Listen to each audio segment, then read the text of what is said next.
So hello friends, welcome back to your channel. तो AIIMS BSc nursing का biology के multiple choice question से related video number 7 हम आज के लिए लेके आए हैं।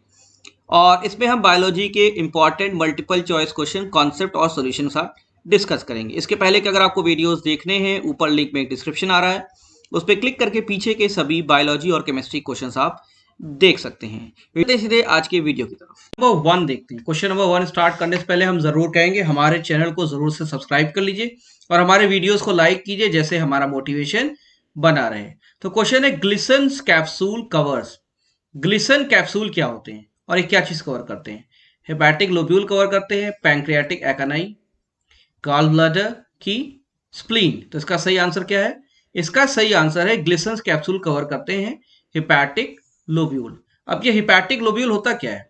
देखिए, लीवर जो होता है आपका, लीवर जो है ये लार्जेस्ट ग्लैंड ऑफ बॉडी है। ठीक है, इसमें क्या होता है, जो हेपेटिक लोब्यूल्स होते हैं ये स्ट्रक्चरल और फंक्शनल यूनिट होते हैं लीवर के।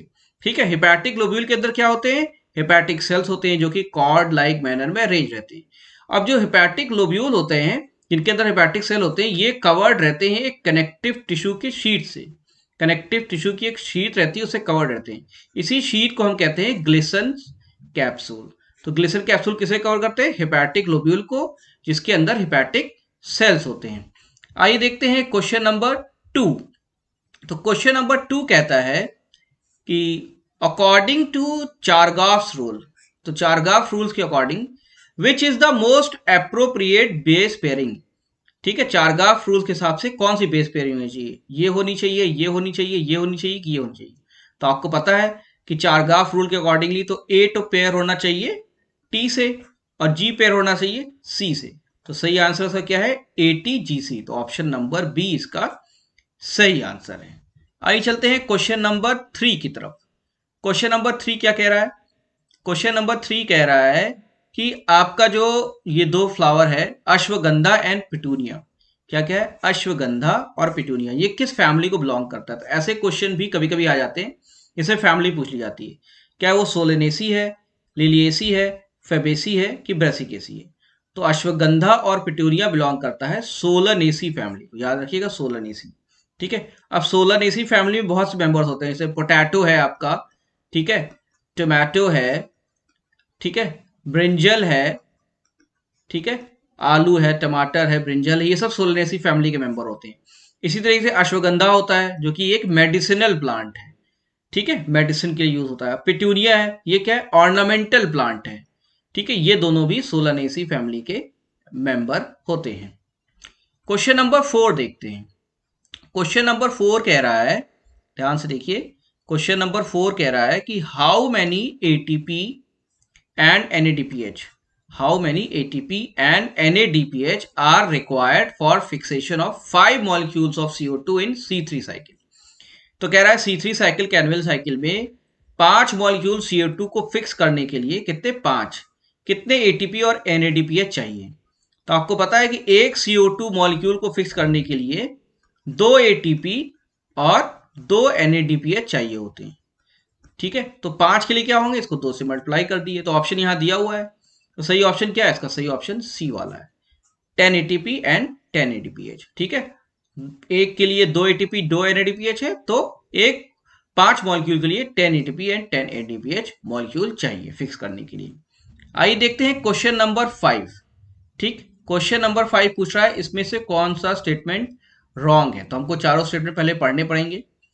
तो क्वेश्चन नंबर 5 कह रहा है which of the following statement is wrong, इसमें से गलत कौन है? वैसोप्रेसिन की बात कर रहा है। Vasopressin is also called anti diuretic hormone, क्या ये बात सही है?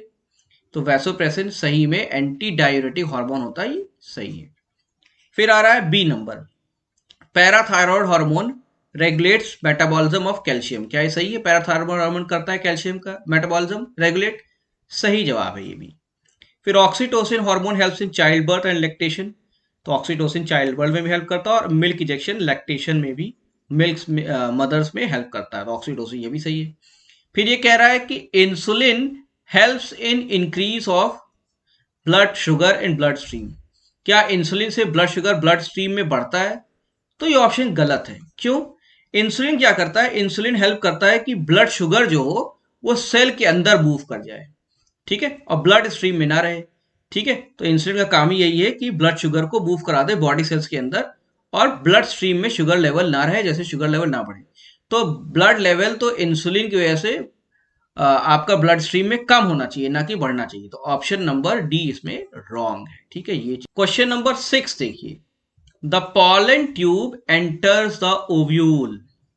तो पॉलन ट्यूब ओव्यूल में कहां से जाता है? माइक्रोपाइल से जाता है, सिनर्जिड से जाता है, एंटीपोडल सेल की ऑल ऑफ द अबव।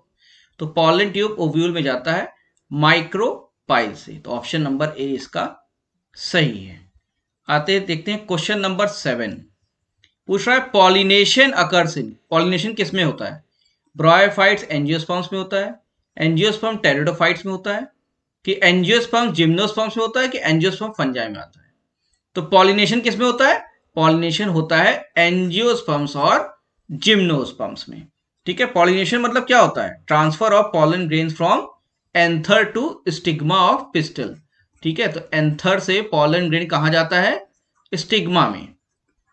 ठीक है, पिस्टल, स्टिग्मा ऑफ पिस्टल में एंथर पॉलन ग्रेन मूव करता है। Transfer of pollen from anther to stigma of pistil pollination कहलाता है। आइए देखते हैं क्वेश्चन नंबर 8। क्वेश्चन नंबर 8 कह रहा है, मियोसिस के बारे में बात कर रहा है, कि the exchange of chromosomal segments between parent chromosome takes place at which stage? ठीक है, तो क्रोमोसोम जो होते हैं उसके जो टुकड़े हैं, जो सेगमेंट्स हैं पेरेंट क्रोमोसोम्स के बीच में, वो कहां पे एक्सचेंज होते हैं लाइफ सेल साइकिल में? मियोसिस में होते हैं, तो आपको पता है। अब मियोसिस से किस स्टेज में होते हैं? लेप्टोटीन, पैकिटीन, डिप्लोटीन की डाइकाइनेसिस? इसका सही आंसर है पैकिटीन। लेट पैकिटीन स्टेज बल्कि होता है, तो हम कहेंगे पैकिटीन स्टेज में मियोसिस के, जो कि प्रोफेज 1 में होता है। किसमें होता है? प्रोफेज 1 ऑफ मियोसिस में पैकिटीन स्टेज पे क्रोमोसोमल सेगमेंट्स का एक्सचेंज होता है और इसी की वजह से डायवर्सिटी आती है।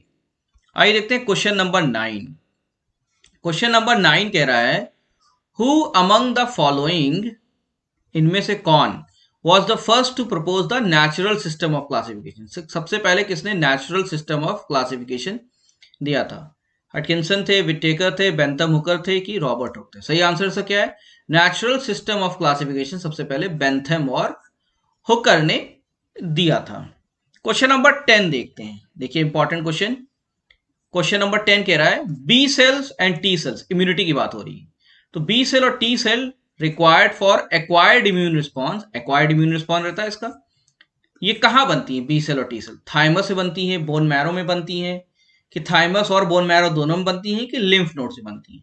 तो पूछा जा रहा है कहां बनती है। ठीक है, आर फॉर्म्ड, बी सेल और टी सेल। सही आंसर क्या है इसका? इसका सही आंसर है बोन मैरो।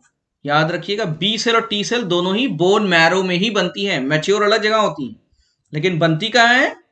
बोन मैरो में। क्वेश्चन नंबर 11 देखते हैं, how many types of T cells are present in human body? कितने टाइप की टी सेल्स होती हैं बताइए?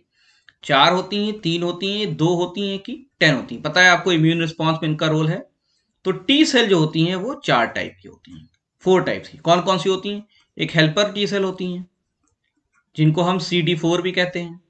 ठीक है, दूसरी कौन सी होती है? किलर टी सेल होती हैं। ठीक है, जिनको हम CD8 भी कहते हैं। ओके, फिर सप्रेसर टी सेल होती हैं। क्या होती है? Suppressor T cell. और चौथी कौन सी होती है? Memory T cells. तो 4 टाइप की आपकी टी सेल्स यहां पे होती हैं, हेल्पर, किलर, सप्रेसर, मेमोरी। आइए देखते हैं क्वेश्चन नंबर 12 क्या है। देखिए यहां पे पूछ रहा है, which of the following statement is incorrect? इसमें से कौन सा इनकरेक्ट है? तो गलत को हमको बताना है। T cell cell mediated immunity, तो टी सेल से क्या सेल मीडिएटेड इम्यूनिटी होती है? ये सही आंसर है। ठीक है, बी सेल्स जो होती है उससे क्या ह्यूमरल इम्यूनिटी होती है? ये भी सही आंसर, ये सब आपको पता होगा। फिर ये मैच्योरेशन ऑफ टी सेल्स कहां होता है? देखिए फॉर्मेशन दोनों का बोन मैरो में हो रहा था, तो maturation of T cell thymus में होता है, तो बिल्कुल सही आंसर है। ठीक है, maturation of B cell thymus में होता है, ये आंसर गलत है। क्यों? बी सेल का जो मैच्योरेशन होता है वो होता है लिम्फ नोड्स में। कहा होता है? लिम्फॉइड टिश्यूज में, जैसे लिम्फ नोड्स हैं, स्प्लीन है, टॉन्सिल्स हैं, तो यहां होता है। ठीक है, तो टी सेल का क्योंकि मैच्योरेशन थाइमस में होता है इसीलिए इसको टी सेल कहते हैं, लेकिन बी सेल का इंडिपेंडेंट है थाइमस से, इसका जो मैच्योरेशन है वो लिम्फॉइड टिश्यू में होता है, जैसे नोड्स, लिम्फ नोड्स, स्प्लीन और टॉन्सिल्स। ठीक है, और बी सेल्स जो होती हैं इनका नाम क्यों पड़ा? नाम पड़ा क्योंकि ये मैच्योर होती हैं बर्सा ऑफ फैब्रिकेस इन बर्ड्स। तो बर्ड्स में क्योंकि बर्सा ऑफ फैब्रिकेस में मैच्योर होती है, तो इसलिए इसका नाम बी सेल पड़ा। और टी सेल क्यों पड़ा? क्योंकि टी सेल मैच्योर होती हैं थाइमस में। टी सेल से सेल मीडिएटेड इम्यूनिटी और बी सेल से ह्यूमरल इम्यूनिटी होती है। क्लियर? आइए आगे बढ़ते हैं। क्वेश्चन नंबर 13 देखते हैं। क्वेश्चन नंबर 13 कह रहा है कि द हर्शे एंड चेज, नाम सुना होगा। इस एक्सपेरिमेंट ने जो क्या डिमॉन्स्ट्रेट किया था, जो बैक्टीरियोफाज के साथ हुआ था। तो Hershey and Chase experiment using bacteriophage demonstrated, क्या डिमॉन्स्ट्रेट किया? Semi conservative replication of DNA, ये बताया कि all viruses are DNA virus, कि सभी वायरस डीएनए वायरस होते हैं, कि डीएनए जेनेटिक मटेरियल होता है, कि डीएनए में रिपेयर मैकेनिज्म होता है। क्या किया था? तो हर्शे और चेस ने जो एक्सपेरिमेंट किया था बैक्टीरियोफाज से, उसमें ये सिद्ध हुआ कि डीएनए जो है जेनेटिक मटेरियल होता है। ऑप्शन नंबर सी इसका सही आंसर है। ये एक्सपेरिमेंट परफॉर्म हुआ था 1952 में, और फाज जो यूज किया था उन्होंने T2 फाज यूज किया था। ठीक है, T2 टाइप, और शो किया था कि डीएनए जेनेटिक मटेरियल है, डीएनए ट्रांसफर होता है एक जनरेशन से अनदर जनरेशन, प्रोटीन नहीं ट्रांसफर होता। तो ये क्लियर हो गया था कि प्रोटीन नहीं ट्रांसफर हो रहा है, डीएनए से ट्रांसफर हो रहा है जेनेटिक मटेरियल। क्वेश्चन नंबर 14 देखते हैं। ठीक है, the phenomena of development of fruits without fertilization. तो फ्रूट जो विदाउट फर्टिलाइजेशन डेवलप होते हैं उन्हें क्या कहते हैं? पॉली एम्ब्रियोनी, पार्थिनोजेनेसिस, पार्थिनोकार्पी की एडवेंटेटिव एम्ब्रियोनी। तो इसका सही आंसर है पार्थिनोकार्पी। याद रखिएगा, पार्थिनोकार्पी। जो फ्रूट्स विदाउट फर्टिलाइजेशन डेवलप होते हैं उन्हें कहते हैं पार्थिनोकार्पी। इस फिनोमिना को कहते हैं पार्थिनोकार्पी। आइए चलते हैं क्वेश्चन नंबर 15 की तरफ, जिसमें अलग अलग टाइप के क्वेश्चन है। कॉर्पस कैलोसम, इसका नाम सुना होगा। कहाँ सुना है? क्या कनेक्ट करता है? नर्वस टिश्यू से कनेक्ट करता है, हार्ट के चैम्बर से कनेक्ट करता है, सेरिब्रल हेमिस्फीयर से कनेक्ट करता है, कि थैलेमस कनेक्ट करता है? तो कॉर्पस कैलोसम जो होता है वो कनेक्ट करता है सेरिब्रल हेमिस्फीयर। तो इसका ऑप्शन सी सही है। तो सेरिब्रम में दो हेमिस्फीयर होते हैं, ठीक है, दोनों को ये कनेक्ट करता है, और ये होता है एक्चुअली व्हाइट मैटर का बना होता है, नर्व फाइबर की तरह होता है, ट्रैक ऑफ नर्व फाइबर होता है। ठीक है, नर्व फाइबर होता है और व्हाइट मैटर का बना होता है, और ये कनेक्ट करता है दो सेरिब्रल हेमिस्फीयर्स को, सर के दो हिस्सों को एक तरीके से कनेक्ट करता है कॉर्पस कैलोसम। आइए चलते हैं क्वेश्चन नंबर 16 की तरफ। देखिए क्या कह रहा है क्वेश्चन नंबर 16। क्वेश्चन नंबर 16 कह रहा है कि during biological nitrogen fixation, nitrogen किस में कन्वर्ट होता है? तो छोटे छोटे क्वेश्चन बहुत इंपॉर्टेंट होते हैं। तो बायोलॉजी में आपको पता है, जब नाइट्रोजन फिक्सेशन जो बहुत इंपॉर्टेंट चीज है प्लांट में, वो नाइट्रोजन कन्वर्ट किस में होता है एक्चुअली? नाइट्रेट, अमोनिया, नाइट्राइट की अमीनो एसिड, वो होता है अमोनिया में। ठीक है, कौन सी एंजाइम करती है? एंजाइम होती है नाइट्रोजनेज, जो कि नाइट्रोजन फिक्सेशन करती है। और बहुत अच्छा नाइट्रोजन फिक्सर जो होता है वो राइजोबियम है। ठीक है, आपको पता है राइजोबियम है, जो कि लेग्यूमिनस प्लांट में पाया जाता है। लेग्यूमिनस प्लांट्स में पाया जाता है, जैसे पी है आपका, तो वहां ये पाए जाते हैं। तो राइजोबियम लेग्यूमिनस प्लांट पाया जाता है, ये सब नाइट्रोजन फिक्सेशन करते हैं। एयर की जो नाइट्रोजन होती है एक्चुअली वो इनर्ट होती है। क्या होती है? इनर्ट। तो उसको यूज नहीं कर सकते, तो उसको कन्वर्ट किया जाता है किसमें? अमोनिया में। और कन्वर्ट कौन करता है? नाइट्रोजनेस। इसी को कहते हैं नाइट्रोजन फिक्सेशन। आइए देखते हैं क्वेश्चन नंबर 17 क्या है। अब डार्विन की थ्योरी की बात कर रहा है। क्वेश्चन नंबर 17 कह रहा है the key concept of Darwin theory of evolution. तो डार्विन ने जो थ्योरी दी थी एवोल्यूशन में, क्या क्या चीजें थी? नेचुरल सिलेक्शन की बात की थी, ब्रांचिंग डिसेंट की बात की थी, सॉल्टेशन की बात की थी, कि दोनों की बात की थी? तो देखिए, नेचुरल सिलेक्शन तो आपको पता है, लेकिन ब्रांचिंग डिसेंट भी है। तो इसका सही आंसर है ए और बी। ठीक है, तो सही आंसर क्या है कि नेचुरल सिलेक्शन और ब्रांचिंग डिसेंट दोनों की बात की थी। नेचुरल सिलेक्शन मतलब सर्वाइवल ऑफ फिटेस्ट, जो अच्छा है वो सिलेक्ट हो जाएगा। और ब्रांचिंग डिसेंट का मतलब क्या हुआ कि एवोल्यूशन एक ब्रांचिंग प्रोसेस है, स्पीशीज से स्पीशीज बनते हुए चले जाते हैं। ये जो ब्रांचिंग होती है इसे कहते हैं ब्रांचिंग डिसेंट। और नेचुरल सिलेक्शन तो फिटेस्ट का फॉर्मूला बताता है कि जो फिट होगा वो आगे बढ़ जाएगा। तो नेचुरल सिलेक्शन, ब्रांचिंग डिसेंट दोनों ही डार्विन थ्योरी ऑफ एवोल्यूशन में इन्वॉल्व है। नंबर 18 देखते हैं। The total number of ATP formed in the aerobic respiration of one glucose molecule। तो कितना ATP बनता है जब एक ग्लूकोज मॉलिक्यूल का एरोबिक रेस्पिरेशन होता है? अच्छा क्वेश्चन है ये। ठीक है, तो एक ग्लूकोज मॉलिक्यूल का जब एरोबिक रेस्पिरेशन होता है, पूरी साइकिल चलती है, कितने ATP मॉलिक्यूल बनते हैं? 30, 38, 40, 20। सही आंसर इसका क्या है? ये आंसर इसका 38। याद रखिएगा, 38 ATP मॉलिक्यूल एक ग्लूकोज के एरोबिक रेस्पिरेशन से बनते हैं। क्वेश्चन नंबर 19 की तरफ चलते हैं। क्वेश्चन नंबर 19 बात कर रहा है रेस्ट्रिक्शन एंजाइम्स की। ये क्या है क्वेश्चन? ये कह रहा है कि क्वेश्चन नंबर 19 कह रहा है the restriction enzyme do not cuts its own DNA of bacteria. अब आपको पता है बैक्टीरिया के अंदर रेस्ट्रिक्शन एंजाइम होती है जो कि फॉरेन डीएनए पार्टिकल जैसे वायरस है तो उसको कट करके चॉप करके बाहर निकाल देती है, लेकिन अपने डीएनए क्यों नहीं कट करती? जब वो डीएनए स्पेसिफिक साइट को कट करती तो अपने डीएनए क्यों नहीं करती? तो ऑप्शन दिया हुआ है methylation of A and C at recognition site होता है, कि डिफरेंस होता है रिकॉग्निशन सीक्वेंस में, कि restriction endonuclease leave the DNA out of the cell, की नन ऑफ दीज। तो इसका सही आंसर जो है वो ये है ए और सी। ठीक है, इसके रिकॉग्निशन साइट पे इसे मिथाइलेटेड रहता है, तो मिथाइलेशन की वजह से इसमें कटिंग नहीं होती। अब आते हैं क्वेश्चन नंबर 20 की तरफ। क्वेश्चन नंबर 20 कह रहा है कि the hormone responsible for what maintaining diurnal rhythm and sexual behaviour in animals. तो एनिमल्स में जो दिन और रात का रिदम है, क्या बायोलॉजिकल क्लॉक होनी चाहिए? ठीक है, सुबह हुई तो क्या करना है, शाम को क्या करना है, रात को पक्षी चले जाते हैं और सुबह फिर उड़ने लगते हैं, और इनके जो सेक्सुअल बिहेवियर है, जो बायोलॉजिकल क्लॉक है, ये कौन मेंटेन करता है हार्मोन? ठीक है, एफएसएच, एंड्रोजेंस, कि ऑक्सीटोसिन, कि मेलाटोनिन। तो एनिमल्स में कौन बिहेवियर कर सकता है?